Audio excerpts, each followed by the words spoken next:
Hey there! If you're here off the heels of Part 1, welcome back! If this is your first time here, welcome in! Kingdom Hearts 2 fans, gather around!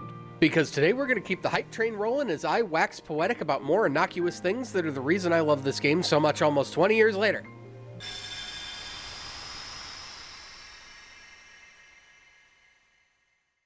Quick disclaimer, this is a video for established fans of Kingdom Hearts 2 and is constructed in a way that I'm going to assume you've played through the game already. Cool? Cool. Spoiler warning over.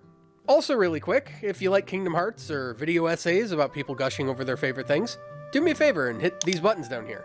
It gives me the warm fuzzies to know that there are people like me who have valued core memories stemming from their favorite games. And if you subscribe, you get to be first in line to see when the next parts of this series come out, so stay tuned.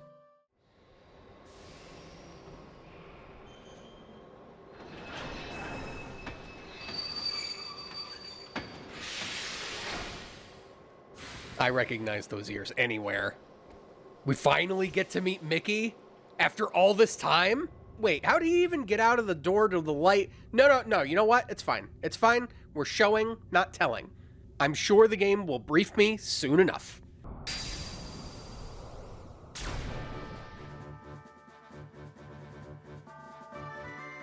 I heard that upbeat, adventurous music and I just knew it was go time.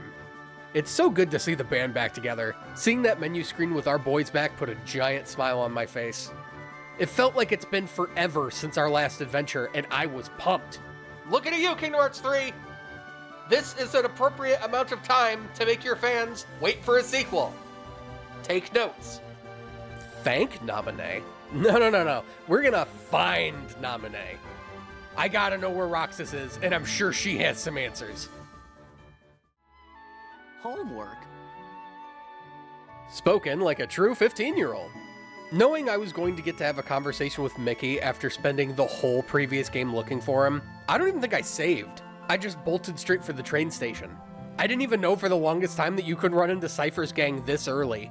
In fact, unless you're playing the final mix version of the game, I don't think there's a reason for Sora to ever visit the Sandlot. I didn't find this cutscene for a long time.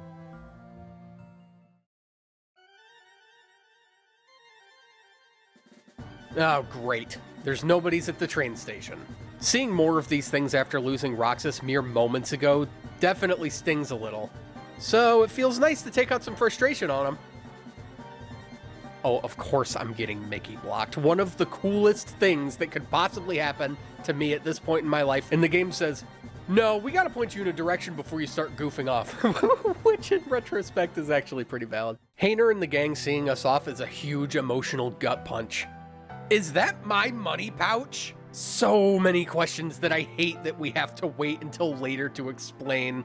I'm so excited to get to that point. Wait, we're taking the ghost train? I guess in the real Twilight Town, this thing isn't such a strange occurrence. Watching Sora tear up right before leaving was one of my emotional on-switches as a kid.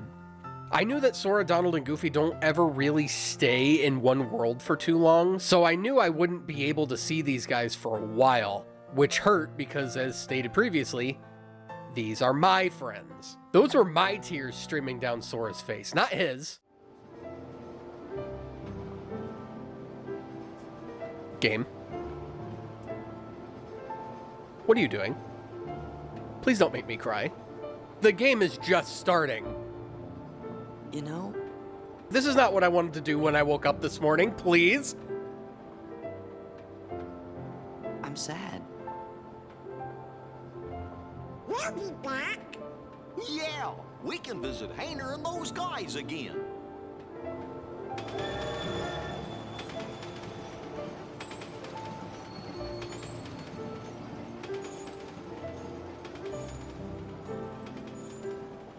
This game really knows how to play with your emotions.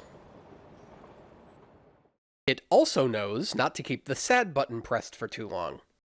Case in point, Pete's here. Says who?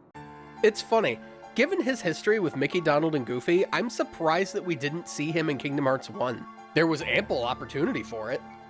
He blatantly points out his connections with Maleficent. He's just as bad as the villains from the first game. The opportunity was just sitting there. Maybe it's just because the villains of Kingdom Hearts 1 were tied to their worlds and respective movies, and there wouldn't really be an easy way to implement Pete into that kind of a setting. Food for thought. I'm not really sure. If Pete knew Maleficent was gone, why does he open the conversation like he didn't know? Look. All the worlds are gonna belong to yours truly. 'Cause Maleficent's gonna help me conquer them. Why, Maleficent's power is so great that... She's toast. Huh? You! So you're the ones that did it. Like, I'm willing to hand wave it. It's just a strange juxtaposition. I did not know that Yen Sid even had a name until this game came out. It never mattered. He was just the sorcerer, and Mickey was his apprentice. I then proceeded to roll my eyes after I got Disney's self-grandizing joke. I bring this up because I was 11 or 12 when playing this game for the first time, and I once had a girlfriend who did not pick up on this until she was nearly 25. And it was captured on stream, no less. So I get to hold on to that memory forever now of Chat and I proceeding to mercilessly barrage this woman with Yen Sid jokes for a very long period of time. Having the existence of nobodies explained to me was super captivating the first time I saw it. I immediately began to think of all the bosses we fought in Kingdom Hearts 1 and was hoping for some nobody equivalents to bosses we'd fought previously. Donald's squawk here always gets a laugh out of me. Hey, it's Flora, Fauna, and Merryweather. As a big fan of Sleeping Beauty, these are nice faces to see. The argument over what color Sora's clothes should be can be seen coming from a mile away. But it's more than welcome here. Oh my. Oh, it's lovely. Oh yes, he does look very dashing. Zippers are out, belts are in. These new clothes are awesome. This is the best outfit that Sora has ever had in a Kingdom Hearts game. Hands down. Fight me if you dare. Why did you take it away from me, Kingdom Hearts 3?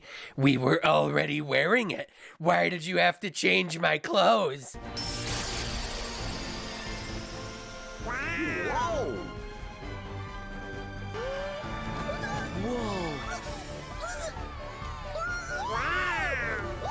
Two Keyblades! I wasn't surprised to see Maleficent come back, especially after we just talked with Pete about her not 10 minutes ago, but I can't say that I expected this. I knew we'd have more Disney baddies to go up against, but I didn't think we'd be bringing one back so soon. I guess it's just because every other Disney villain doesn't really compare in scale to the mistress of all evil. Except maybe one, and we killed him already. So, Maleficent it is, I guess.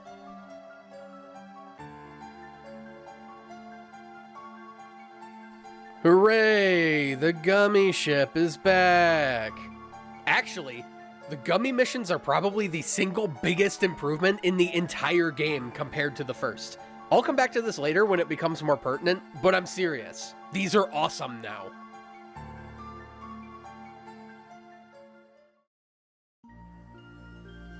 With the path before us wide open, our mission laid out for us, let our new adventure officially begin! To a world that looks awfully familiar. Aw, this is gonna be good. Getting to see Hollow Bastion again, and especially so soon, I literally raised an excited fist into the air. We did it, boys. This is the game. How different could this rundown old castle possibly be in the sequel?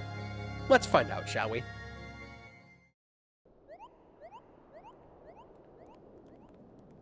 Oh, hey, this is new. A town? Are we sure this is Hollow Bastion?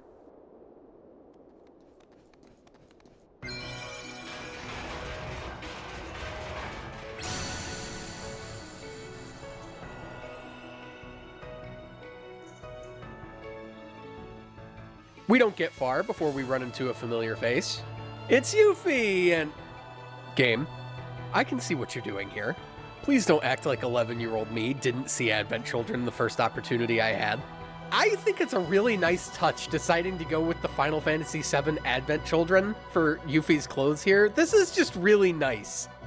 I hope we get to see more Final Fantasy VII characters this time around to get the rest of the costumes in here. Seriously, how cool would it be to see Barret or Red 13 in Kingdom Hearts 2, right? Hell, Cloud's appearance in Kingdom Hearts 1 was supposed to be Vincent. But Square made the swap last second because Cloud was way more popular with general audiences. So where have you guys been all this time? We were sleeping. Where? In cold storage? That joke still kinda hits. Wait! Speaking of Sid, can I soapbox for a second? Square Enix, what the hell is this? Being released in the year 2024 with hardware that puts the PS2 hilariously to shame, and you still can't render a 3D model of Sid that makes him look like the cantankerous old man he actually is?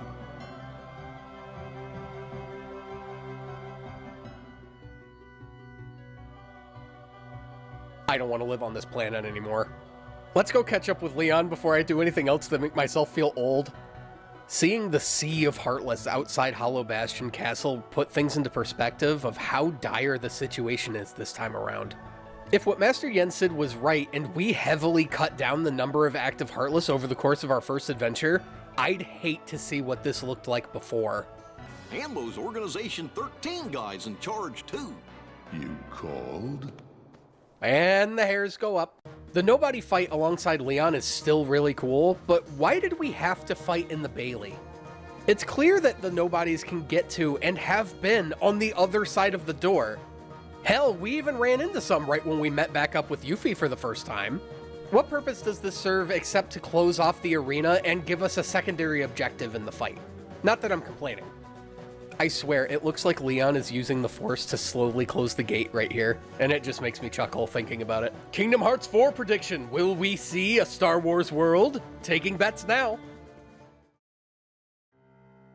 Our first proper meeting with the organization goes about how you would expect. Those coats. This is how you dress your villains, everybody. A homogeneous, faceless organization. Being confronted by Xigbar is really weird. Knowing what I know now about the series as a whole, why him of all people? Kingdom Hearts 3. The keyhole ceiling cutscene is way more grand and cooler than in Kingdom Hearts 1. No more obvious keyholes lying around worlds for us to stumble upon when we get to the end of the road. Now we have whole pocket dimensions, each with their very own keyhole, and I just think that's rad. Being funneled into the organization roundtable meeting was really spooky the first time I saw it. Much more intimidating than the villain meetings in Kingdom Hearts 1. I know they all hid under the cover of darkness to heighten suspense, but when you recognize these voices and silhouettes, it's kinda hard to wonder who the bad guys of your Disney game was gonna be. The organization, on the other hand, can get away with sitting in a bright room and feel overwhelmingly threatening because we have no idea who they are, what they want, or even the reach of their influence. The mystery shrouding Organization 13 at this point in the game is so heavy, and it makes for a much more satisfying obstacle to overcome.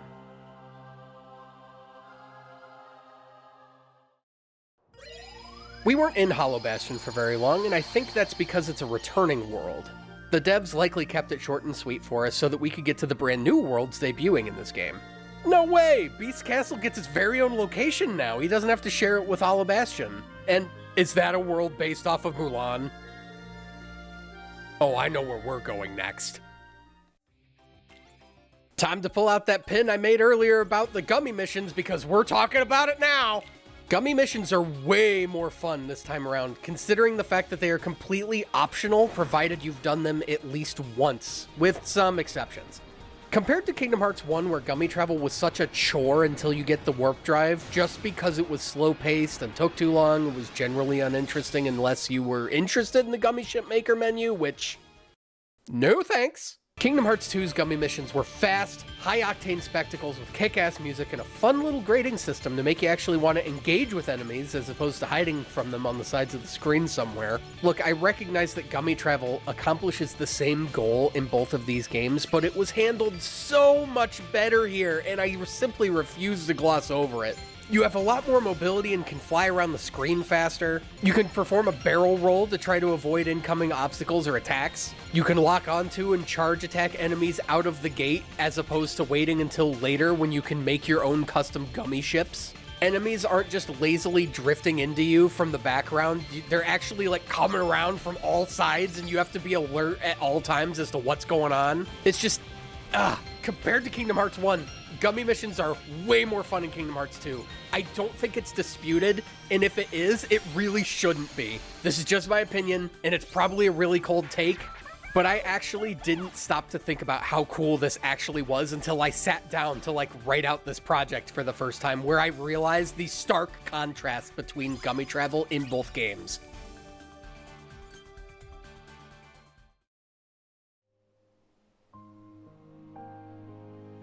Man, this game is so freaking awesome. Have any fun stories or memories surrounding this game? Drop a comment down below about the things you love about this game. I love reading them. And if you're looking for something to tide you over until the next part comes out, feel free to check out my Twitch channel. Who knows? Maybe I'm playing Kingdom Hearts 2 over there. You'll never know unless you look.